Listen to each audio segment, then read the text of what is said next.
오늘의 주요 뉴스입니다. 윤석열 대통령이 민정수석실을 다시 설치하고 수석비서관으로는 김주현 전 법무부 차관을 임명했습니다. 사법 리스크 대응 아니냐는 지적에 대해서는 국민을 위해서 설치하는 것이라고 밝혔습니다. 이원석 검찰총장이 김건희 여사 명품 가방 수수 의혹 사건과 관련해 신속하고 엄정하게 수사하겠다고 밝혔습니다. 특검 방어용이라는 야권의 지적에 대해선 수사를 지켜봐달라며 즉답을 피했습니다. MBN은 김동아 더불어민주당 당선인에게 학교 폭력 피해를 입었다는 또 다른 동창생과 인터뷰를 했습니다. 학창 시절 등교하는 게 고통일 정도로 폭력에 시달렸다고 했습니다. 단독 보도합니다. 서울 서초동의 건물 옥상에서 이별을 통보한 여자친구를 살해한 20대 남성이 붙잡혔습니다. 투신 소동을 벌이다 구조된 이 남성은 명문대 의대생인 것으로 전해졌습니다. 단독 보도합니다.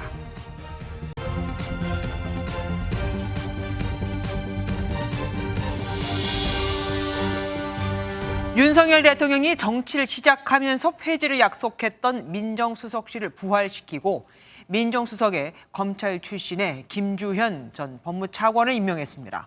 당초 폐지를 약속하고 실행했던 건 자신이 직접 그들을 수사하며 부작용을 잘 알고 있기 때문인데 2년 만에 그 약속을 번복한 겁니다. 가장 큰 이유는 민심 청취 기능이 취약해졌다는 거였습니다. 정확한 민심을 파악하지 못했기 때문에 서는 곳에서 진 거라고 본 건데 과거 청와대에서 사정기관을 담당했던 반부패 비서관실은 만들지 않았습니다. 사정기관을 장악할 수 있다는 우려 때문이라고 합니다. 하지만 야당은 정치 검찰의 귀환이라며 날선 비판을 쏟아냈습니다. 하나씩 정리를 해드리겠습니다. 먼저 이기종 기자가 보도합니다. 여러분들 연휴 잘 쉬셨어요? 이번에 민정수석실을 설치하기로 했고 새로이 민정수석실을 맡아줄 신임 김주현 민정수석입니다. 윤석열 대통령이 브리핑룸을 찾아 신임 민정수석 인선을 발표했습니다. 윤 대통령이 참모를 직접 소개한 건 비서실장과 정무수석에 이어 이번이 세 번째입니다. 김주현 신임 민정수석은 연수원 18기 검찰 출신으로 검찰 주요 보직을 거쳐 법무부 차관을 지냈습니다. 윤 대통령은 2021년 정치에 입문하면서부터 사정기관 장악 등 부작용을 우려해 민정수석 폐지 소신을 밝혔고 취임하자마자 이행했습니다. 정치를 시작하면서 2021년 제가 7월 달로 기억이 되는데 대통령이 되면 민정수석실을 설치하지 않겠다라고 얘기한 바 있습니다. 하지만 집권 2년 내내 민심 청취 기능이 취약해졌다는 지적에 고심했다고 말했습니다. 민심 청취 기능이 너무 취약해서 모든 정권에서 다 둔 기능을 다 이유가 있어서 하는 건데. 김대중 전 대통령도 민정수석실을 취임 2년 만에 복원했고 지난 이재명 더불어민주당 대표와 회담 때 야당도 민심 청취 기능을 지적했다고 설명했습니다. 이에 따라 대통령실은 사정기관 장악 부작용을 차단하고 민심을 전할 수 있는 민정수석실 조직 구성에 나설 계획입니다. MBN 뉴스 이기종입니다. 민정수석이 답해도 될 사안이지만 제가 하겠습니다. 민정수석이 특검 방어용이라는 비판이 나오는 기자들 질문에 윤석열 대통령이 나서면서 한 말입니다. 또한 제기되는 사법 리스크가 있다면 제가 풀어야 한다고. 민정수석에 검사 출신을 앉힌 건 세계 어느 나라든 정보를 다루는 부서는 꼭 법률가가 지휘한다고도 했죠. 민지숙 기자가 보도합니다. 윤석열 대통령은 민정수석실의 복원이 어디까지나 국민을 위한 것이라고 강조했습니다. 사법 리스크가 있다면 제가 해야 될 문제이지 제가 설명하고 풀어야지 민정수석이 할 일은 저는 아니라고 생각합니다.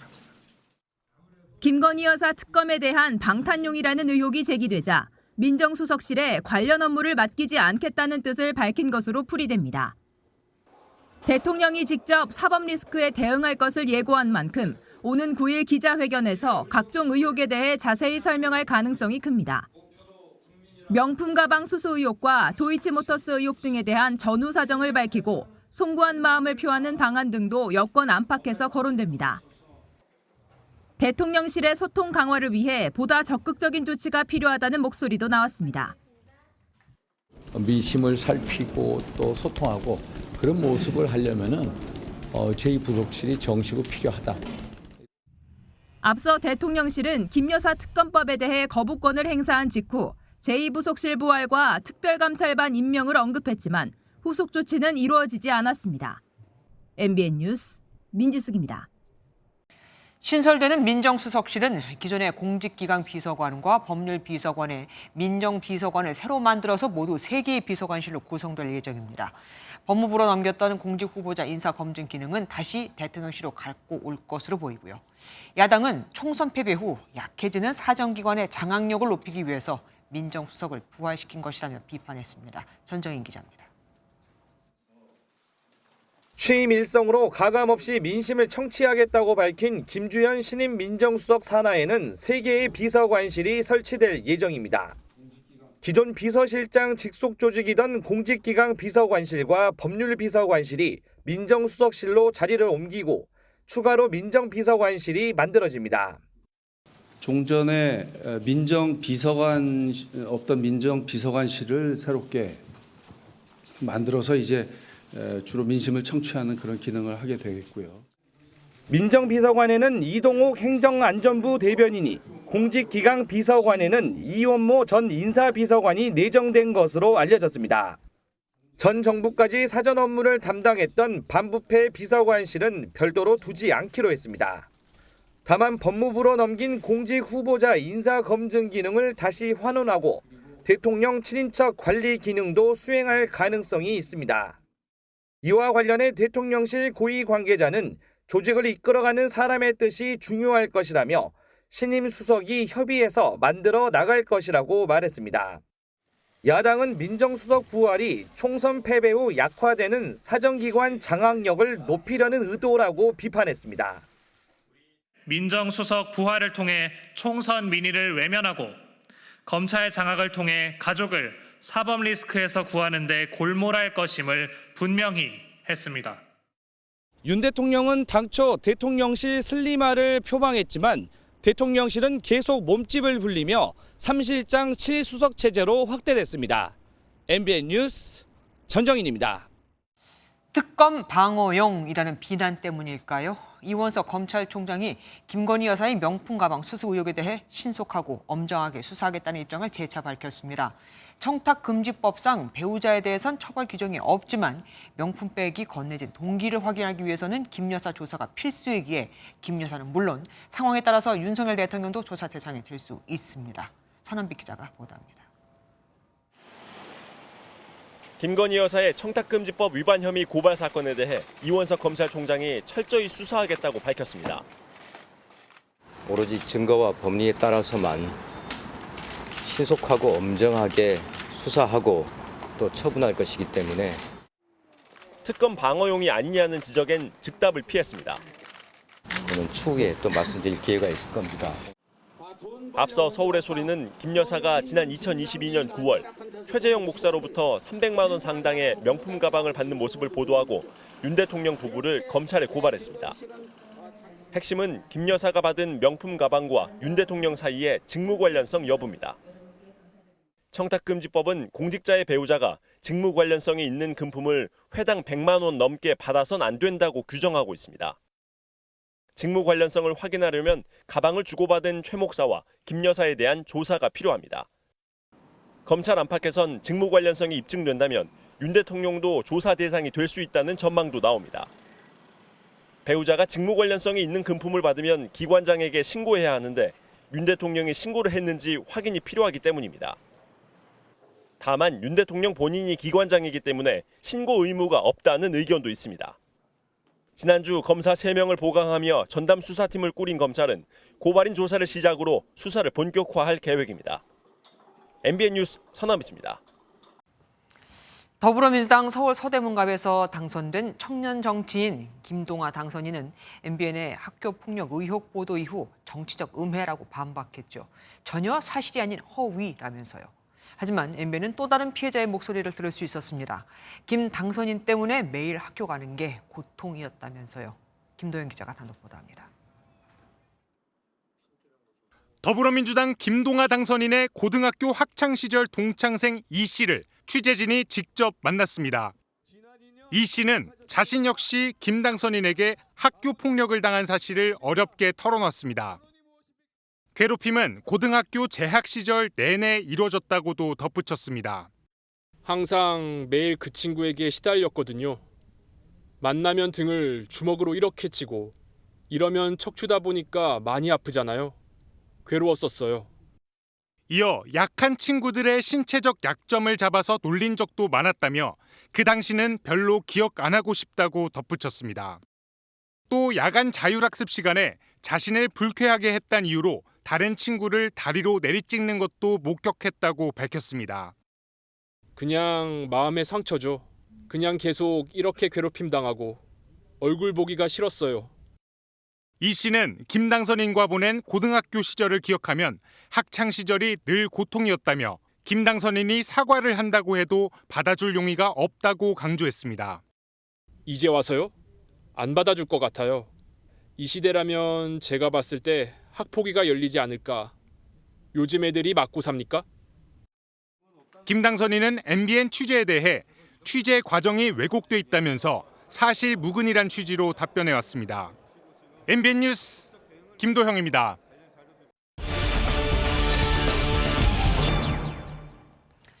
김동아 당선인의 학교폭력 의혹을 취재한 국회팀 김도영 기자에게 좀 더 자세한 내용 알아보도록 하겠습니다. 어서 오십시오.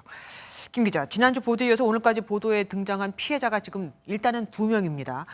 김 당선인이 이 기획된 정치적 음해라고 지금 주장하고 있는 만큼 우리가 이걸 어떻게 취재하고 또 밝히게 됐는지 그것을 좀 알려드릴 필요도 있을 것 같습니다. 네, 먼저 취재한 사실을 그대로 과장 없이 보도를 했습니다. 네. 네, 최초 제보는 지난 3월에 받았습니다. 제보 내용의 신빙성을 확인하기 위해 접점 없는 동창생들의 증언을 다수 확보했고요. 충분한 취재가 됐다고 생각한 시점에 최초 보도를 내보냈습니다. 사안이 엄중한 만큼 지난 보도와 이번 보도 모두 피해자의 증언 그대로를 사용했습니다. 그러면 결국 진술이니까 이 신빙성이 있느냐 없느냐가 중요한 거 아니겠습니까? 신빙성이 있다고 판단했기 때문에 지금 취재한 걸 보도한 거잖아요. 그 이유가 뭡니까? 네, 먼저 제보자들이 굉장히 두려워하고 있습니다. 앞서 MBN 첫 보도 이후 김당선인은 질투와 시기 때문에 제보한 것 같다고 했죠. 네. 하지만 피해자들이 오히려 상대가 대형 로펌 변호사 출신의 유력 정치인의 측근인데다 국회의원 당선인 신분이다 보니 보복을 걱정했습니다. 제보 당시에도 그렇고 지금도 여전히 후환이 있을까 두려움에 떨고 있습니다. 이런 상황에서 제보자들이 거짓 진술로 얻을 실익이 없다고 판단했습니다. 사실 연예인이나 운동선수들도 이런 뭐 학폭 의혹이 나오면 자숙하거나 그러잖아요. 그런데 정치인 자녀도 아니고 국회의원 당선인 본인 학폭 의혹, 이거 어떻게 해야 되죠? 네, 말씀하셨듯 공인이라면, 특히 정치인이라면 연예인보다 더 엄중한 잣대가 그렇죠. 필요하다고 생각합니다. 양당 모두 학교폭력 가해자에 대해서 공천 원천 배제 방침을 밝히기도 했고요. 김 당선인이 국회에서 활동하면 앞으로도 논란은 불거질 소지가 있습니다. 변호사다 보니 만약 법사위로 배치되면 교육위에서 올라온 법률안을 검토하겠죠. 과연 이게 적절한 건가에 대해서 고민하고 보도로 이어지게 됐습니다. 그렇겠네요. 그런데 김 당선인은 지금 전혀 기억이 없다, 사실이 아니다라고 주장하고 있잖아요. 정말로 기억이 나지 않을 가능성도 있을까요? 네, 사실 김 당선인이 기억하고 말고의 문제는 사실 별개의 문제라고 저는 생각을 합니다. 확실한 건 지금까지도 피해자와 동창생들의 기억이 또렷하다는 점입니다. 또 당시 상황에 대해서 구체적인 묘사도 있었습니다. 하지만 기사의 구체적인 내용을 담기에는 피해자나 동창생들이 밝혀질 우려가 있었습니다. 제보자 모두 언론 노출을 극도로 꺼렸던 만큼 최소 한도에서 보도했다는 점을 밝힙니다. 예, 알겠습니다. 여기까지 듣도록 하겠습니다. 총선 패배 책임을 지고 사퇴한 지 한 달이 됐지만 여전히 이름이 오르내리는 한동훈 전 국민의힘 비대위원장. 최대 관심사는 아무래도 한 전 위원장이 차기 당대표에 출마를 할까일 텐데 분위기가 심상치 않습니다. 일단 이번 주에 자신이 영입했지만 낙선한 이상민 의원을 만나고 역시 본인이 영입한 김영주 전 부의장도 만날 예정입니다. 광폭 행보의 이유가 있을까요? 정태진 기자가 단독 취재했습니다. 비대위원들과의 만찬에 이어 지난 3일 총선을 함께 뛴 당직자들과 정기적으로 보자며 만난 한동훈 전 비대위원장이 이번 주에도 광폭 행보를 이어갑니다. MBN 취재 결과 한 전 위원장은 일주일 내에 자신이 영입했지만 낙선한 5선 이상민 의원과 비공개로 만나기로 한 것으로 확인됐습니다. 한 전 위원장은 또 선거 직후 김영주 전 국회 부의장 등 낙선자들에게 직접 전화해 정말 수고했다, 정말 죄송하다, 힘든 싸움을 했는데 고생했다고 격려하며 먼저 만나자고 한 것으로 전해졌습니다. 이처럼 한 전 위원장이 회동을 적극적으로 추진하는 것으로 확인되면서 당권 도전 가능성이 점점 커지고 있다는 해석이 나오고 있습니다. 또 여권 대선 주자들의 강한 견제가 한 전 위원장을 불러내고 있다고 봤습니다. 가만히 냅두질 않네요. 당내에서도 그렇고 홍준표 시장께서 이제 들고 나왔던 것이 오히려 재등장할 수 있는 판을 깔아준 게 아닌가. 한 친한 의원은 MBN에 한동훈 전 위원장의 언론 노출이 더 잦아질 것이라 귀띔했습니다. 황우여 신임 비대위원장이 당초 6월 말로 예정됐던 전당대회가 한 달 이상 늦춰질 수 있다고 밝힌 가운데 한 전 위원장의 복귀를 염두에 둔 것 아니냐는 해석도 나오고 있습니다. 당대표 출마 여부에 대해 말을 아끼고 있는 한 전 위원장은 당분간 비대위 구성과 전대룰 개정 여부 등을 살펴볼 것으로 보입니다. MBN 뉴스 정태진입니다. 더불어민주당이 정치 검찰의 사건 조작은 매우 심각한 문제라며 검찰 수사에 대한 특검을 주장하고 나섰습니다. 이재명 대표는 물론 이화영 전 경기도 부지사 술자리 회유 의혹 등 야권 인사 대상 검찰 수사의 적법성을 특검을 통해서 조사해 보겠다는 건데, 민주당은 지난 21대 총선 압승 직후에도 불법 정치자금으로 징역 2년이 확정됐던 한명숙 전 국무총리 관련 수사에서 증인들의 진술이 조작됐다며 한명숙 구하기에 나섰었고 결국 별다른 실체가 없는 것으로 드러난 적이 있죠. 서영수 기자가 보도합니다. 민주당이 이번엔 검찰 수사에 대한 특검을 거론했습니다. 정치 검찰의 사건 조작은 매우 심각한 문제라며 야권 인사 대상 검찰 수사의 적법성을 조사하기 위해 특별검사 도입을 검토할 수 있다고 밝힌 겁니다. 사실은 검찰이 제 역할을 못하기 때문에 자꾸 특검이 나오는 겁니다. 검찰이 잘하고 있는데 왜 자꾸 특검이 나올까요? 민주당은 특정 사건이 아니라 사건의 진실을 왜곡하거나 조작하는 검찰의 행위에 대해 특검을 진행한다는 계획입니다. 이화영 전 경기도 부지사 술자리 회유 의혹 사건이 우선 대상으로 꼽히지만 조국혁신당 조국 대표와 황운하 원내대표 관련 수사 과정도 특검 대상이 될 수 있는 겁니다. 민주당은 검찰의 술자리 진술회유 의혹의 진상을 밝히겠다며 수원구치소를 찾아 이 전 부지사 접견을 요구했지만 거절당하자 법무부와 검찰이 이번 사건의 진상규명을 방해하고 있다고 주장했습니다. 검찰이 지금 발표하고 있는 각종 구치소 관련한 혹은 개호에 관한 그런 기록들이 얼마만큼이나 정확하게 그리고 모두 공개가 됐느냐, 이 대목에 대해서 매우 깊은 의심을 하지 않을 수 없는 상황입니다. 민주당 정치검찰 사건 조작 특별대책단은 22대 국회가 개헌하는 대로 특검법을 발의한다는 계획입니다. MBN 뉴스 서영수입니다. 박찬대 신임 원내대표는 물론이고 민주당은 원내대표단 전체가 친명, 강성 의원들이 주축이 돼 있다고 해도 과언이 아니죠. 그래서인지 이들은 스스로를 개혁기동대라고 칭하며 과감하게 움직이겠다고 다짐하고 있습니다. 22대 국회에서의 강경 노선을 미리 예고한 겁니다. 정태훈 기자가 보도합니다. 박찬대 원내대표를 중심으로 한 22명의 민주당 원내대표단이 꾸려졌습니다. 박성준, 김용민 의원을 원내수석 부대표로 지명한 데 이어 원내대변인의 노종면, 강유정, 윤종군 당선자를 임명했습니다. 공격수를 전면 배치해 강공을 예고한 겁니다. 개혁 기동대답게 과감하게 돌파하는 원내대표단이 되고 개혁과 성과로 국민에게 화답하는 민주당을 함께 만들어가면 좋겠습니다. 개혁에 주저하지 않겠다는 다짐도 뒤따랐습니다.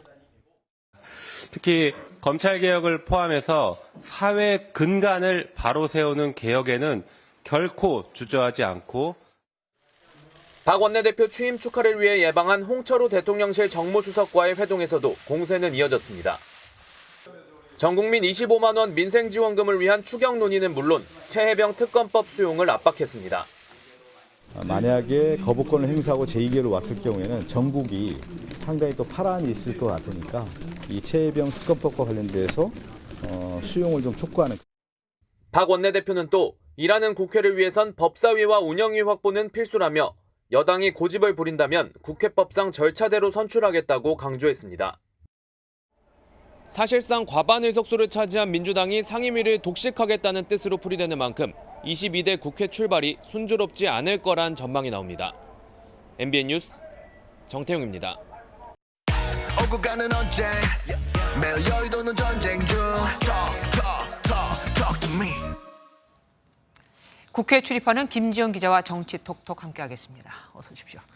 첫 번째 보겠습니다. 비공식 라인 가동. 비공식 라인이 있었어요? 처음 들으시죠? 네. 지난달 29일 윤석열 대통령과 이재명 민주당 대표 간 영수회담, 이걸 물밑에서 조율한 비공식 라인이 있었다는 보도가 나왔습니다. 네. 윤 대통령은 함성득 경기대 정치전문대학원장을, 이 대표는 민주당 공관위원장이었던 임혁백 고려대 명예교수를 비공식 특사로 회담을 조율했다는 내용이 언론을 통해 전해졌습니다. 핵심 메시지를 살펴보면요. 윤 대통령은 이 대표에게 경쟁자가 아닌 국정 동반자다. 생산적 정치는 이 대표 대선에 도움이 될 것이다. 국무총리 후보 추천권을 주겠다 같은 제안을 했다고 함 교수는 주장했습니다. 하지만 대통령은 여당 당적을 갖고 있잖아요. 대통령이 이런 제안을 했다고 하기에는 좀 너무 나간 측면이 있습니다. 네, 안 그래도 당장 국민의힘 당원 게시판에는 대통령을 하래 탈당하라, 이런 강경한 목소리가 나왔습니다. 그럴만합니다. 대통령실은 즉각 비선은 없었다고 밝혔습니다. 대통령실 고위 관계자는 오래전부터 여야, 언론 할 것 없이 이 대표를 만나야 한다는 제안이 많았다고 했습니다. 이 보도 역시 그런 맥락에서 나온 이야기라는 거죠. 그러면서 이번 회담은 대통령이 직접 이재명 대표에게 전화를 걸어 성사된 것이라고 강조했습니다. 함 교수에게 입장을 물었는데요. 대통령님의 큰 정치에 대한 진정성을 소개해달라는 답변이 돌아왔습니다. 예, 다음 키워드 보겠습니다. 책임자 리스트, 책임을 져야 할 거. 아무래도 이번에 총선에서 진 여당 얘기 같습니다. 네, 총선 패배 요인을 따져보는 국민의힘 총선 백서 TF에서 나온 이야기입니다. 네. TF 최종 페이지에 이번 총선의 책임자 리스트가 있어야 된다. 누구 때문에, 어떤 것들 때문에 이런 결과가 빚어졌다라고 하는 것에 대한 패널로 참여한 박 교수는 TF는 법률적 책임을 묻는 곳은 아니지만 정치적 책임을 묻는 곳이어야 한다고 강조했습니다. 하지만 여기까지 들어서는 한동훈 전 국민의힘 비상대책위원장한테 뭔가 책임을 떠넘기는 듯한 그런 느낌도 듭니다. 네, 그래서인지 이 총선 백서 TF 위원장인 조정훈 의원이 패널 개인 의견이라고 선을 그었습니다. 그러면서도 한 전 위원장과 정영환 전 공관위원장의 의견은 듣겠다고 했습니다. 그 두 분이 우리 총선에서 굉장히 큰 역할을 했다는 건 모두 다 인정하는 사실이라고 생각합니다. 어떤 소회가 있으시고 어떤 개선안이 있으신지 청취하는 과정은 반드시 필요하지 않은가. 네, 알겠습니다. 다음 보겠습니다. 삼김. 지금 삼김 시대는 이미 끝난 지가 언젠데 저거 뭡니까? 네, 먼저 민주당 중심의 야권이 특검을 주장하는 그 김건희 여사, 그 얘기인데요. 그러니까 삼김 여사들을 얘기하는 거군요. 예, 맞습니다. 그리고 그 이재명 대표 부인 김혜경 여사, 그리고 문재인 전 대통령의 부인 김정숙 여사, 이 세 사람을 칭하는 겁니다. 네. 이번 총선에서 비례대표로 당선된 국민의힘 김민전 당선인이 당 지도부에 3명 여사의 특검을 역제안하자고 요구했습니다. 갑작스럽긴 한데 뭐 의도가 있겠죠. 무슨 의도입니까? 네, 말씀하신 대로 이 특검, 3가지 특검 실현되기 정말 낮죠. 네. 김 당선인은 김혜경 여사의 법인카드 유용 의혹과 김정숙 여사의 옷과 장신구 3억의 의혹을 조목조목 지적하며 김건희 여사의 300만 원짜리 파우치 특검은 불공평하다고 주장했습니다. 민주당은 김건희 여사 특검법으로 정부 여당을 압박하고 있죠. 이런 상황에서 야권으로 배우자 특검법 전선을 넓혀 역으로 민주당을 압박하려 한다는 분석입니다. 예, 지금까지 정치 톡톡 함께했습니다. 고맙습니다. 인도네시아가 우리나라와 공동으로 초음속 전투기 KF-21 개발에 착수한 뒤 분담금을 일부만 내겠다고 제안했다는 소식 전해드렸죠. 방위사업청도 언론 보도가 잇따르자 뒤늦게 이 사실을 인정했습니다. 이 제안이 받아들여지면 인도네시아가 내지 않은 약 1조 원은 고스란히 우리 정부에 부담이 되는데요. 일각에서는 인도네시아 기술자들이 알짜 기술을 이미 빼돌린 게 아니냐는 의혹까지 제기됩니다. 권영봉 기자가 보도합니다. 올해 초 인도네시아 기술진들이 KF-21 개발 자료를 USB에 담아서 유출하려다가 적발됐지만 사업 담당자인 방위사업청은 침묵했습니다. 현재 조사가 진행 중이기 때문에 말씀드릴 내용도 없고요. 그 사이 납부기 한 8년 연장을 요청했던 인도네시아가 분담금을 3분의 1만 내겠다고 통보한 사실이 전해졌습니다. 모르쇠로 일관하던 방사청은 이러한 제안을 받았다는 사실을 뒤늦게 인정했습니다. 그런 제안이 있다고 말씀드리겠습니다. 일단 금액에 대해 정확히 말씀을 못 드리겠지만 이 제안을 받아들이면 약 1조 원의 미납액을 우리 정부가 예산으로 고스란히 떠안아야 하는 상황입니다. 또 인도네시아가 이미 핵심 기술을 빼돌려 놓은 뒤 분담금 대폭 삭감을 요구하고 있다는 의혹까지 제기됐습니다. 하지만 방사청은 수사 진행 상황을 모른다며 답변을 피했습니다. 방사청은 이르면 이번 달 말 인도네시아 측 제안을 수용할지 결정할 계획인 것으로 전해졌는데 어떤 기술이 유출됐는지 수사 결과를 보고 판단해야 한다는 지적도 나옵니다. MBN 뉴스 권용범입니다. 윤석열 정부 3대 개혁 중 하나인 연금 개혁안에 대한 여야 협상이 최종 불발됐습니다. 소득 대체율을 얼만큼 높일지를 놓고 2%포인트 차 그 간극을 좁히지 못한 건데 어제 MBN은 특별위원회가 일은 안 하고 출장을 가려 한다고 전해드린 바 있죠. 외유성 출장이라는 비판에 유럽 출장도 결국 취소했습니다. 이병주 기자입니다. 국회 연금개혁특별위원회의 여야 간 합의가 끝내 불발되며 21대 국회에서 연금개혁은 사실상 물 건너갔습니다. 보험료율을 기존 9%에서 13%로 올리는 데는 여야가 뜻을 모았지만 연금 재정 안정을 위한 소득 대체율을 얼만큼 높일지를 두고 2%포인트 차 간극이 좁혀지지 않은 겁니다. 공론화위원회를 통해 국민 의견까지 모았던 연금개혁은 22대 국회에서 처음부터 논의를 다시 시작해야 합니다. 이 논의를 토대로 22대 때 더 여야 간의 의견 접근을 봐서 조속한 연금개혁이 이루어졌으면 좋겠습니다. 오는 8일 예정됐던 연금특위의 해외 출장도 취소됐습니다. 해당 출장은 영국과 스웨덴 등 유럽을 방문하는 일정으로 일주일간 진행될 예정이었는데 뒷북 출장, 외유성 출장 논란이 불거졌습니다. 외유성 출장은 갈 생각이 애초에 없었고 합의안이 안 가져오면 우리는 들어올 수도 없다고 생각을 했고 연금특위뿐 아니라 관행처럼 임기 종료를 앞두고 추진되는 국회의원들의 해외 출장은 21대에도 어김없이 이어지고 있습니다. 양당 의원 등이 추진한 친환경 자전거 협력 방안 연구 유럽 출장과 AI 첨단 산업 현장 방문 캐나다 출장은 부실한 출장 계획으로 국회 사무처로부터 반려되기도 했습니다. MBN 뉴스 이병주입니다. 이별 통보를 받자 여자친구를 살해한 20대가 붙잡혔습니다. 이 남성은 건물 옥상에서 투신 소동을 벌여 경찰에 출동하기도 했는데 명문대 의과대학 재학생이었습니다. 안정모 기자가 단독 보도합니다. 서울 서초동의 한 건물입니다. 어제 오후 5시 20분쯤 이곳 옥상에서 20대 남성 A씨가 투신 소동을 벌였습니다. 경찰차, 소방차, 구급차 보고 제 건너편에서도 자꾸 옥상 쪽으로 보더라고요. 투신을 시도한 A씨는 출동한 경찰이 다리를 잡으면서 가까스로 구조됐습니다. 인근 파출소로 옮겨진 A씨는 지인과의 통화에서 가방을 두고 왔다고 말했고 이를 들은 경찰은 A씨의 가방을 찾으러 다시 해당 건물로 향했습니다. 하지만 옥상 한편에서 발견된 것은 가방과 함께 흉기에 찔려 숨진 여성의 시신이었습니다. 파출소로 돌아와 A씨를 추궁한 경찰은 피해 여성을 살해했다는 진술을 확보한 뒤 긴급 체포했습니다. MBN 취재 결과 A씨는 명문대 의과대학 재학생으로 알려졌는데 여자친구인 피해 여성과 말다툼을 벌이다가 범행을 저지른 것으로 전해졌습니다. 서울 서초경찰서는 A씨가 미리 준비한 흉기로 범행을 저지른 것으로 보고 살인 혐의로 구속영장을 신청할 예정입니다. MBN 뉴스 안정모입니다.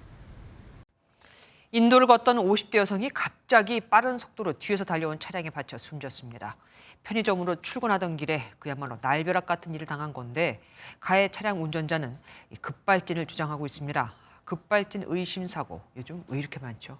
이재호 기자가 취재했습니다. 파란 우산을 쓴 한 여성이 인도를 걸어갑니다. 갑자기 흰색 SUV 차량 한 대가 나타나 그대로 이 여성을 덮칩니다.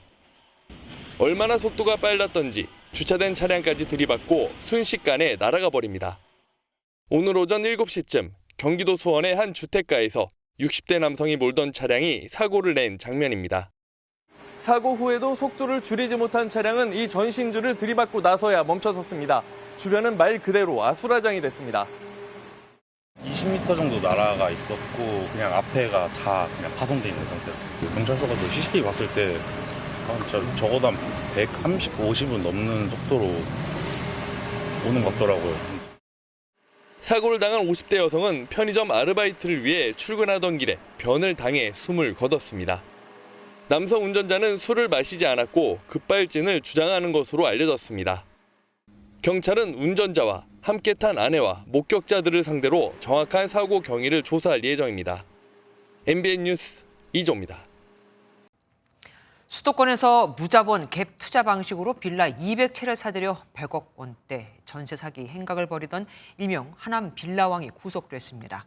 그런데 이 빌라왕이 했다는 말이 더 황당합니다. 소송해봐라. 어차피 줄 돈이 없으니 영광뿐인 승리를 얻을 것이다 라고 했다네요. 만기가 돌아오는 세입자까지 포함하면 피해는 더 커질 것으로 보입니다. 박혜민 기자가 단독 보도합니다. 서울 노원구의 한 다세대 주택입니다. 평생 모은 돈으로 이곳에 2억 원대 전셋집을 마련한 A씨는 다음 달 보증금을 돌려받고 이사를 하려 했던 계획이 물거품이 됐습니다. 임대인이 핑계를 대며 차일피일 미루다 잠적해버린 겁니다. 평생 살면서 모아놓던 돈이 사실 한순간 날아가는 거잖아요. 어떻게 살아가야 되나. 3억 원을 대출받아 서울 중랑구에 신혼집을 마련한 B씨 역시 같은 임대인에게 1년이 넘도록 전세금을 받지 못했습니다. 영광뿐인 승리겠죠. 라는 답변을 해줬습니다. 이 말인 즉슨 너네가 승소하긴 할 건데 나는 줄 돈이 없어. 라고 일단 답변을. 이곳 빌라의 절반에 가까운 8세대가 해당 임대인으로부터 전세 사기 피해를 입었다고 주장하고 있는데요. 전세금 반환보증보험을 가입했어도 전액 반환이 어려워 피해 구제가 힘든 상황입니다. 하남 빌라왕으로 불렸던 임대인 이모 씨는 무자본 갭투자 방식으로 수도권 빌라 200여 채를 사들여 전세 사기 행각을 벌인 것으로 조사됐습니다. MBN 취재진이 SNS 단체방을 확인해보니 서울 시내 12개 자치구를 비롯해 경기, 인천 등 피해 지역도 다양했습니다. 고소장을 낸 세입자만 60여 명, 만기가 다가오는 세입자까지 포함하면 피해 규모는 100억 원을 훨씬 웃돌 것으로 경찰은 보고 있습니다. 경찰은 지난달 29일 이 씨를 구속하고 건축주와 부동산업자 등으로 수사를 확대할 방침입니다. MBN 뉴스 박혜빈입니다. 최근 구리값이 치솟으면서 동네마다 하나쯤 있는 다리 동판이 감쪽같이 사라지고 있습니다. 다리 이름을 새겨놓은 명판 같은 건데 구리의 눈먼 도둑들이 동네 다리를 표적 삼아 절도 행각을 벌이고 있는 겁니다. 워낙 외진 곳들이 많아 CCTV도 거의 없다고 합니다. 강진우 기자가 보도합니다. 경남 진주의 한 교량입니다. 다리의 이름과 준공 일시 등을 표시해서 박아둔 동판이 뜯겨 나가 있습니다. 100m 앞에 설치된 또 다른 다리도 상황은 마찬가지. 한 개 교량에는 양방향으로 4개의 동판이 설치되는데 인근에 있는 12개의 교량, 그러니까 48개의 동판이 감쪽같이 사라졌습니다. 모두가 한적한 시골길에 설치된 것들입니다. 밤 되면 이제 이쪽이 산업단지다 보니까 유동인구가 차량도 좀 적은 편이고 전력 수요가 많은 AI와 전기차 산업의 발전으로 구리값이 금값이 되면서 벌어진 일입니다. 순도 99.9%, A동의 매매 가격은 12,000원으로 2년 전보다 50%가량 상승했습니다. 지난해 11월 신고가 접수됐지만 경찰은 아직 용의자를 특정하지 못했습니다. 보수하는 그런 생각을 하지 동반을 떼어간다는 그런 생각을 하면 벌써 신고가 됐을 텐데. 경찰은 구리절도가 전국으로 퍼질 것으로 보고 주물 공장과 전문 절도 조직을 상대로 수사를 확대하고 있습니다. MBN 뉴스 강진우입니다. 새벽에 은행 현금 인출기에서 1,900만 원을 훔친 30대가 범행 20시간 만에 붙잡혔습니다. 현금 인출기 열쇠는 경비 보안업체에 들어가 훔쳤는데 이런 정보는 아무나 하는 게 아니죠. 해당 경비 보안업체에서 근무했던 사람이었습니다. 장진철 기자가 보도합니다. 가방을 메고 후드티 모자를 눌러 쓴 남성. 복잡한 은행 보안 장치를 능숙하게 해제합니다. 이 남성이 들어온 곳은 현금 인출기 뒤 기계실입니다. 열쇠로 겹겹이 잠겨 있는 현금 인출기를 열고 현금 1,943만 원을 가방에 옮겨 닫는 데 걸린 시간은 고작 7분. 흔적을 없애려고 소화기까지 쏘아댑니다. 범인은 내려져 있던 셔터문을 올리고 농협 후문을 통해 들어갔습니다. 경비 시스템을 이렇게 쉽게 풀 수 있었던 건 범행 직전 사설 경비보안 업체에서 인출기 열쇠를 먼저 훔쳤기 때문입니다. 경찰은 사건 발생 20시간 만에 이 남성을 원주 자신의 집에서 붙잡았습니다. 금융 시스템 요구를 잘 아는 직원으로 이제 처음부터 판단을 하고 피의자를 확인한 결과 여러 경비 업체에서 근무한 걸로 확인이 됐습니다.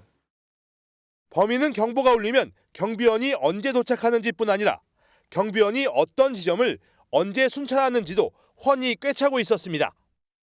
빚이 많아서 범행을 저질렀다는데 하루도 안 돼 200만 원을 갚기까지 했습니다. 경찰은 특수강도 혐의로 구속영장을 신청할 방침입니다. MBN 뉴스 장진철입니다. 미국 항공기 제작사 보잉이 사면 초과에 놓였습니다. 문짝이 날아가고 날개가 날아가는 등 이딴 사고로 논란이 된 보잉 737기에 이어 이번에는 보잉 787이 검사 서류 위조 의혹에 휩싸였거든요. 국내 항공사도 이 기종 19대를 운항하고 있어서 비상에 걸렸습니다. 이혁근 기자입니다. 미국 보잉사의 787 드림라이너 항공기입니다. 대표적인 중장거리용 여객기로 대형 기종인데도 연비가 좋아 작년까지 세계적으로 1,000대 넘게 팔렸습니다. 그런데 미국 항공청이 787 기종에 대한 조사에 착수했습니다. 제작사인 보잉에서 787에 대한 품질 검사를 제대로 하지 않고 기록을 위조했을 수 있다는 내부 폭로가 나왔기 때문입니다. 미 언론들은 해당 검사가 연료 탱크 부근의 전기 사고를 막기 위한 부분과 관련이 있다며 생산 물량의 절반에 살짝 못 미치는 450대가량이 영향을 받을 수 있다고 보도했습니다. Conclude that the company is taking manufacturing shortcuts on the 787 program that may significantly reduce the airplane safety and the life cycle. 우리 항공 당국에도 비상이 걸렸습니다. 대한항공 14대와 에어프레미아 5대 등 총 19대가 국내에도 도입돼 있기 때문입니다. 국토교통부 관계자는 현재까지 미국에서 787 기종에 대한 결함 통보는 오지 않았다면서도 결함 문제가 불거질 때마다 항공사에 별도 점검 지시를 내리고 있다고 밝혔습니다. 보잉은 지난 1월에도 177명이 탑승한 737 맥스 기종에서 객실 내 모듈식 부품이 뽑혀나가는 사고가 발생한 바 있습니다. MBN 뉴스 이혁근입니다. 하마스가 휴전안에 찬성했다는 소식에 눈물을 흘리며 기뻐했던 가자 주민들. 하지만 이들은 하루도 안 돼 다시 짐을 싸야 했습니다. 이스라엘이 휴전안을 수용하지 않았거든요. 이미 탱크를 앞세워 라파 지역 검문소까지 장악했습니다. 주진희 기자입니다. 하마스의 휴전안 수용으로 전쟁이 멈출 것이라는 소식이 퍼지자 가자 지구가 들썩였습니다.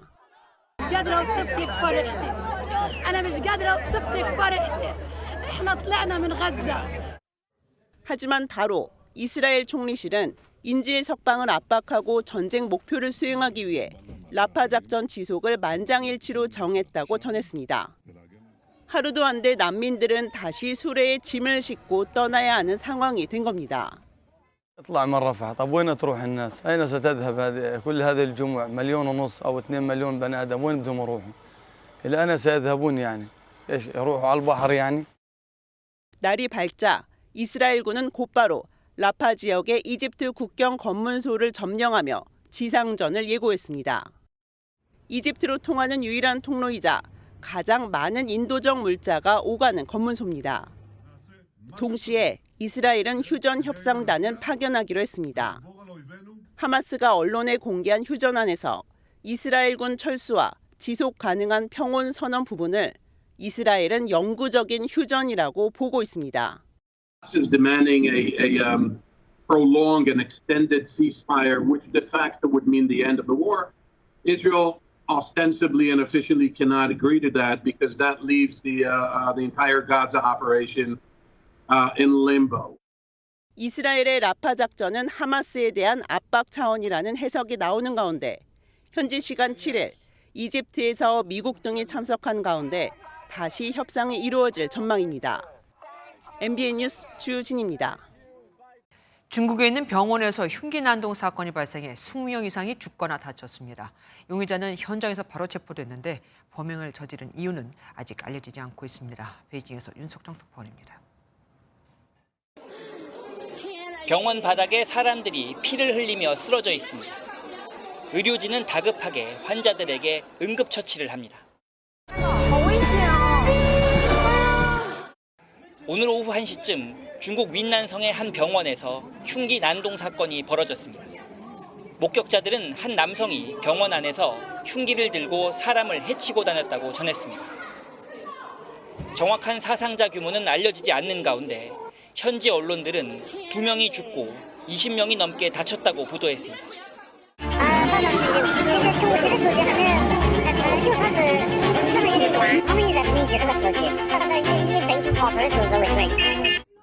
난동을 저지른 용의자는 도주하다 병원 근처에서 체포돼 공안에 압송됐습니다. 공안 당국은 사고 현장을 수습하고 용의자를 상대로 사건 경위를 조사하고 있습니다. 베이징에서 MBN 뉴스 윤석정입니다. 여름 하면 뭐니 해도 시원한 냉면 한 그릇이 최고지만 유명 냉면집 냉면값은 오르고 올라 이젠 15,000원을 가뿐히 넘고 있죠. 소비자들이 이제는 일명 집냉, 가정식, 간편식 냉면으로 눈을 돌리고 있습니다. 10,000원도 안 되는 가격으로 4명이 먹을 수 있거든요. 정예린 기자가 취재했습니다. 서울 종로구의 한 냉면집입니다. 여름을 재촉하는 비가 내리는 가운데 냉면을 먹으려는 줄이 이어졌습니다. 대표 메뉴인 평양냉면은 15,000원, 2년 전보다 2,000원 올랐습니다. 냉면에 들어가는 채소와 고깃값, 인건비 등이 뛰었기 때문인데 고객들은 자주 사 먹기엔 부담스러운 가격이라고 입을 모읍니다. 물론 조금 비싸서 아쉽긴 하지만 전체적으로 다 비싸진 부분이 있어서 부담스러운 가격은 맞는 것 같아요. 저는 체감상. 서울 시내 다른 유명 냉면집의 가격도 14,000원에서 16,000원으로 한 그릇에 2만 원 시대가 임박했습니다. 치솟는 냉면값에 소비자들은 집에서 저렴하게 삶아 먹는 간편식 냉면으로 눈길을 돌리고 있습니다. 8,000원대로 4인 가족이 먹을 수 있고 10,000원이 채 안 되는 돈으로 물냉면과 비빔냉면 2가지를 즐길 수도 있습니다. 실제 이 마트의 간편식 냉면 매출은 지난해 같은 기간보다 24% 상승했습니다. 인기가 높아지자 식품업계는 칡냉면, 평양냉면 등 소비자 취향에 맞춘 제품을 잇따라 선보이고 있습니다. 이런 마트에서 간단하게 먹는 게 좋다고 생각하는데 가격이 저렴하고 하니까. 고물가에 시원한 냉면 한 그릇마저 사 먹기 부담스러운 시대. 냉면을 집어드는 젓가락이 식당에서 집으로 옮겨가고 있습니다. MBN 뉴스 정예린입니다. 그런가 하면 요즘 김은 값이 오르다 못해 금값이라는 말이 나오고 있습니다. 소매가는 물론이고 도매가 역시 작년보다 80% 넘게 급등했거든요. 한 속, 그러니까 100장에 이제 10,000원을 넘은 겁니다. 당장 서민 대표 음식인 김밥 가격부터 걱정입니다. 고정수 기자입니다. 지난해 9월 공개된 뉴욕시 공식 SNS의 김밥 도시락 영상입니다. 누적 조회수가 800만 회에 육박합니다. I just think the combination of seaweed and rice is very good. 냉동 김밥 인기에서 시작된 K김 열풍을 타고 김 수출 금액은 지난달 1,500억 원 규모로 급증했습니다. 문제는 국내 김 가격. 중국, 일본의 원초 작황 부진까지 더해지며 시중 김 물량의 재고 감소로 이어졌기 때문입니다. 이에 따라 지난달 김밥용 김 월평균 도매가는 1년 전보다 80%가량 오르며 처음으로 100장당 10,000원을 넘어섰습니다. 김 물가 상승률 역시 10%로 14개월 만에 가장 높았습니다. 식품기업 대다수는 원재료 가격 상승을 이유로 최근 김 가격 인상 방침을 일제히 발표했습니다. 인건비, 채소 가격에 이어 김값까지 뛰자 김밥 가격이 들썩이고 있습니다. 이미 일부 김밥 프랜차이즈 업체가 가격을 올렸고 김밥 전문점들은 비용을 제하고 나면 남는 게 없다고 하소연합니다. 김 관리도 여러 가지가 많이 올라가지고 재료가. 정부는 마른 김과 조미김 수입 물량에 10월까지 무관세를 적용할 방침이지만 수입 물량이 많지 않아 물가 안정 효과는 미지수입니다. MBN 뉴스 고정수입니다. 학생인데 2억 원을 잃고 그 빚을 갚기 위해 또 다른 범법 행위를 저지르고 청소년 도박 피해 연속 보도해드리고 있습니다. 이 청소년의 도박을 근절하려면 어떻게 해야 할까요? 도박 사이트는 차단해도 다시 우회로를 찾아 계속해서 등장하기에 이건 근본적인 해결책이 안 됩니다. 이들이 꼭 필요로 하는 것, 이 대포 통장을 막아버리면 어떨까요? 불법 계좌는 화수분이 아니니까요. 백길종 기자입니다. 한 온라인 도박 사이트 도박머니 충전창입니다. 계좌 문의 버튼을 누르자 계좌가 발급됐다는 알림이 뜨고 입금할 계좌번호를 알려줍니다. 대포 통장이나 가상계좌 등 불법 계좌입니다. 간혹 경찰에 신고를 당해 사이트가 차단되기도 하지만 타격은 전혀 없습니다. 시시때때로 도메인 차단되는데 그건 항상 준비되어 있습니다. 그냥 이거 도메인 바꿔주세요 그러면 바로 바꿔주는. 때문에 IP 차단과 동시에 불법 계좌를 동결하는 게 도박 근절의 직효약이란 지적입니다. 대포 통장, 시장에 들어가는 대포 통장은 시장이 정해져 있어요. 그러니까 한도가 없는 IP를 잠글 게 아니라 한도가 명확한 대포 통장을 잠그는 게. 청소년들이 도박하는 사이트에 계좌를 동결하면 자연스레 자금줄이 막혀버린다는 겁니다. 성인인증 안 하는 곳에는 저희가 제공을 안 하고 안정적인 곳에다가 이제 납품을 하게 하는데 이제 그러다 보니까 광고가 어렵게 되는 거죠. 하지만 현행법상 실제 계좌 지급 정지로 이어지긴 어렵습니다. 은행이 이상 금융거래 징후를 파악할 수는 있지만 이를 수사기관에 알리는 순간 형사처벌 대상이 될 수 있기 때문입니다. 상대 측에서 법도 제대로 안 돼 있는데 왜 내 계좌를 정지시켜버리냐? 그러면 사실 답이 없거든요. 이 같은 지적이 이어지자 보이스피싱에만 가능했던 계좌 지급 정지를 불법 도박으로 확대하는 방안도 검토되고 있습니다. 보이스피싱의 경우 중대한 범죄로 인식이 되고 그에 대한 경각심도 높았습니다. 온라인 도박의 경우에도 그 중대성이 커지고 있는데 계좌들을 차단하는 것이 예방할 수 있는 방법이 될 수 있다고 생각합니다. 청소년의 미래를 파괴하는 온라인 도박. 더 늦기 전에 사회 구성원 모두가 나서야 할 시점으로 보입니다. MBN 뉴스 백길종입니다. 우리나라는 사실상의 사형 폐지국이어서 흉악범들도 대부분 무기징역을 선고받습니다. 하지만 무기수라 하더라도 평생을 감옥에 있어야 하는 건 아니죠. 수감되고 20년이 되면 25년을 받은 사람이든 무기징역을 받은 사람이든 누구나 가석방 신세를 받고 사회로 나올 수 있으니까요. 잔혹한 범죄로 가족을 잃은 유족들이 흉악범에게 사형을 선고해달라고 울부짖는 이유입니다. MBN이 현재의 무기징역과 가석방 제도의 실태와 문제점 연속 보도해드리겠습니다. 먼저 이혁재 기자입니다. 지난해 8월 최윤종은 서울 관악구의 등산로를 올라 30대 여성을 성폭행한 뒤 살해했습니다. 검찰은 1심에서 사형을 구형했지만 재판부의 판단은 무기징역이었습니다. 피해자 유가족은 최윤종이 재판에서 했던 뻔뻔한 말들이 아직도 선명합니다. 자기는 그냥 이제 성폭행 한번 하고 끝내려고 했는데 이제 제 동생이 반항을 너무 심하게 해서 이제 일이 커진 거다. 그래서 나는 살인자가 돼서 억울하다. 사실상의 사형 폐지국이어서 내려진 무기징역. 유가족은 받아들이기 어렵습니다. 유족들의 삶은 다 망가졌는데 저희가 용서를 못하는데 인간으로서 해서는 안 될 짓을 한 범죄자들한테는 사형을 안 하더라도 상징적으로 좀 사형을 내려줬으면. 지난해 8월 성남시 서현역 인근에서 차를 몰고 돌진한 뒤 흉기를 휘둘러 2명을 숨지게 한 최원종에겐 무기징역과 함께 위치 추적 장치 부착 명령이 내려졌습니다. 유가족들은 무기수라도 복역 20년이 지나면 가석방 심사를 받아 출소할 수 있기 때문에 법원이 미리 대비한 게 아닌지 불안하기만 합니다. 장작 발치 30년 적용 이게 왜 들어갔나? 20년에 나오면 30년 동안 차고 다녀라 이거잖아요. 저희가 어떻게 해야 되나? 그때까지 계속 감시하고 살아야 되나? 계속 고통이. 흉악범들에게 더 강력한 형벌이 필요하다는 주장이 나오는 이유입니다. 접견을 통해 가족이나 친구들도 만나며 살아갈 수 있습니다. 우리 사회의 구성원으로 다시 복귀해서 자신의 삶을 살아나가는 것이 과연 합당한 것인가. 중대범죄자를 영구 격리하기 위해 지난해 법무부가 추진했던 가석방 없는 종신형은 국회에서 제대로 심의하지 못해 조만간 자동 폐기될 전망입니다. MBN 뉴스 이혁재입니다. 왼쪽은 기존에 쉽게 볼 수 있었던 메모리 보드이고 오른쪽은 최근 이슈가 되고 있는 HBM 칩입니다. 둘 다 반도체 저장 장치 세트지만 메모리 보드는 반도체를 옆으로 넓게 붙이는 형식이고 HBM 칩은 층층이 쌓아 올려서 만들죠. 쉽게 말해서 1층짜리 주택 단지와 아파트라고 비교하시면 됩니다.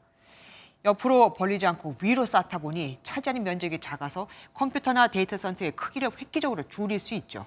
또 데이터 통로가 메모리 보드는 32개인데 반해 HBM 칩은 1024개로 무려 32배나 더 많아 데이터 처리 속도도 비교가 안 됩니다. 세계 시장에서 이 기술을 갖고 있는 회사 3곳 중 2곳이 우리나라에 있죠. 반도체를 둘러싼 뜨거운 경쟁, 한범수 기자가 취재했습니다. AI 반도체 칩을 만들려면 그래픽 처리 장치 GPU와 고대역폭 메모리 HBM이 반드시 들어가야 합니다. 여기서 HBM을 만들 수 있는 기업은 삼성과 SK 그리고 미국 마이크론이 전부입니다. 이 중 미국 엔비디아의 선택을 받으며 가장 앞서가는 업체는 SK 하이닉스입니다. 11년 전 1세대 HBM을 세계 최초로 개발한 SK 하이닉스는 이후 선점 우위 효과를 톡톡히 누리며 시장을 주도해왔습니다. 5세대 HBM 중 8단 제품을 엔비디아에 독점 공급하며 지난 분기엔 깜짝 실적을 기록하기도 했습니다. 반면 경쟁사의 일격을 당한 삼성전자는 비슷한 수준으론 뒤집기를 할 수 없다고 여겨 차세대 HBM 개발에 온 힘을 쏟아붓고 있습니다. SK 하이닉스의 8단 제품을 뛰어넘는 12단 HBM을 선보인 데다 에이스로 불리는 임직원 400명을 투입해 엔비디아 공략에 나섰습니다. 기술력의 차이가 크게 난다라고 보이지는 않거든요. 그럼 시장을 지배하는 수요처와 손을 잡는 거, 그게 더. 최근 이재용 회장이 엔비디아 CEO인 젠슨 황이 인정한 듯한 사진을 올리며 제품 우수성을 알리는가 하면 최태원 회장은 젠슨 황을 만나 연구개발 부탁을 받은 사실을 밝히는 등 두 기업 총수의 은근한 경쟁의식 역시 가열되고 있는 모습입니다. MBN 뉴스 한범수입니다. 이번 총선 때도 여야 모두 공약으로 내걸었던 철도 지하화 사업이 드디어 시동을 겁니다. 정부가 올해 안에 선도 사업지를 확정하기로 하고 각 지자체로부터 신청을 받기로 했거든요. 이번엔 진짜 소원을 이룰 수 있는 건지 후보 지역들이 술렁이고 있습니다. 이승민 기자입니다. 경부선과 서울 지하철 1호선이 지나는 구로역과 신도림역 구간입니다. 9개에 달하는 철로를 두고 도심이 양쪽으로 갈려 있습니다. 이렇게 도심을 가로지르는 지상철로는 지역을 사실상 둘로 쪼개고 교통체증과 소음을 유발해 주민 불편이 컸습니다. 육교 건너는 게 가장 힘들죠. 그게 왜냐면 이게 나무가 북 같으잖아 그냥. 다리도 아픈데. 매 선거 때마다 단골 공약이었던 철도 지하화 통합 개발 사업에 정부가 본격 시동을 걸었습니다. 일단 내일 전국 16개 지자체를 대상으로 설명회를 열고 사업지 선정 평가 기준을 공개합니다. 사업 제안서 접수는 10월 말까지 받을 계획인데 사업 계획의 합리성, 경제성을 고려해 연말까지 1차 선도 사업지를 확정할 방침입니다. 내년부터 기본 계획의 수립에 착수하여 사업 성과가 조기에 가시화되도록 지원할 예정입니다. 철로가 지하로 들어가면 새로 생긴 도심 공간을 통합 개발하고 공원 등으로 활용할 수 있습니다. 서울에선 지하철 1, 2호선과 경부선, 경원선, 경춘선 등이 거론되는 가운데 지하화 현실화 가능성에 술렁이고 있습니다. 철도로 인해서 이렇게 좀 끊어지는 느낌이 있었는데 지하가 된다면 서로 왕래도 하고 집값 상승에도 유리하고. 하지만 수십조 원이 들 수 있는 사업비를 민간에서 조달해야 하는 점과 10년 이상으로 예상되는 기간 단축은 풀어야 할 숙제입니다. MBN 뉴스 이승민입니다. 한국암환자권익협의회가 췌장암 환자 189명을 대상으로 설문조사를 해본 결과 10명 중 서너 명만 정상 진료를 받고 있는 것으로 나타났습니다. 협의회는 중증 응급 환자가 원활하게 진료받고 있다는 정보 발표와는 달리 신규 환자가 진료 거부를 당하고 있다며 조속한 대책을 촉구했습니다. 스포츠 뉴스입니다. 도쿄올림픽 노메달의 아쉬움을 삼켰던 한국 역도가 올여름 파리에서 재도 예약을 꿈꾸고 있습니다. 그 주인공 중 하나가 남자 73kg급의 박주효 선수인데요. 장애 5급 판정을 받을 정도로 큰 부상을 이겨낸 꺾이지 않는 마음의 역도 가왕을 신영빈 기자가 만나고 왔습니다. 참아왔던 그리움에 지치면 내 손을 잡아봐요. 아름다운 목소리로 노래를 부르는 청년. 가수인가 싶지만 사실 파리올림픽 남자 73kg급에 출전하는 국가대표 역도 선수 박주효입니다. 취미인 노래로 방송 경연에 나가 1위를 차지해 가왕 역사로 유명세를 탔습니다. 동료들과 수다를 떨며 쑥스럽게 미소 짓는 모습이 세상 밝아 보이지만 누구보다도 힘든 시간을 버텨냈습니다. 군대에서 허리를 다쳐 척추를 나사로 고정한 그에게 주변에선 역도를 그만두라고 조언했지만 집안 사정으로 야구를 그만뒀기 때문에 돈을 많이 벌어서 행복하게 살자 이런 게 제가 생각한 역도였는데 일상이 된 것 같아요. 애초에 이걸 위해 태어났나 보다라고 생각. 역도를 놓지 못한 그는 허리에 있는 철심 2개를 끌어안고 기어이 올림픽 출전권을 거머쥐었습니다. 노래로 본인을 알렸지만 이제는 올림픽 메달리스트로 유명해지고 싶다는 박주효. 운동에 집중을 안 한다라고 이렇게 생각하시는 분들이 많은데 제 취미일 뿐이고 올림픽에만 매진해서 메달 따서 올 테니까 좀 많이 응원해 주셨으면.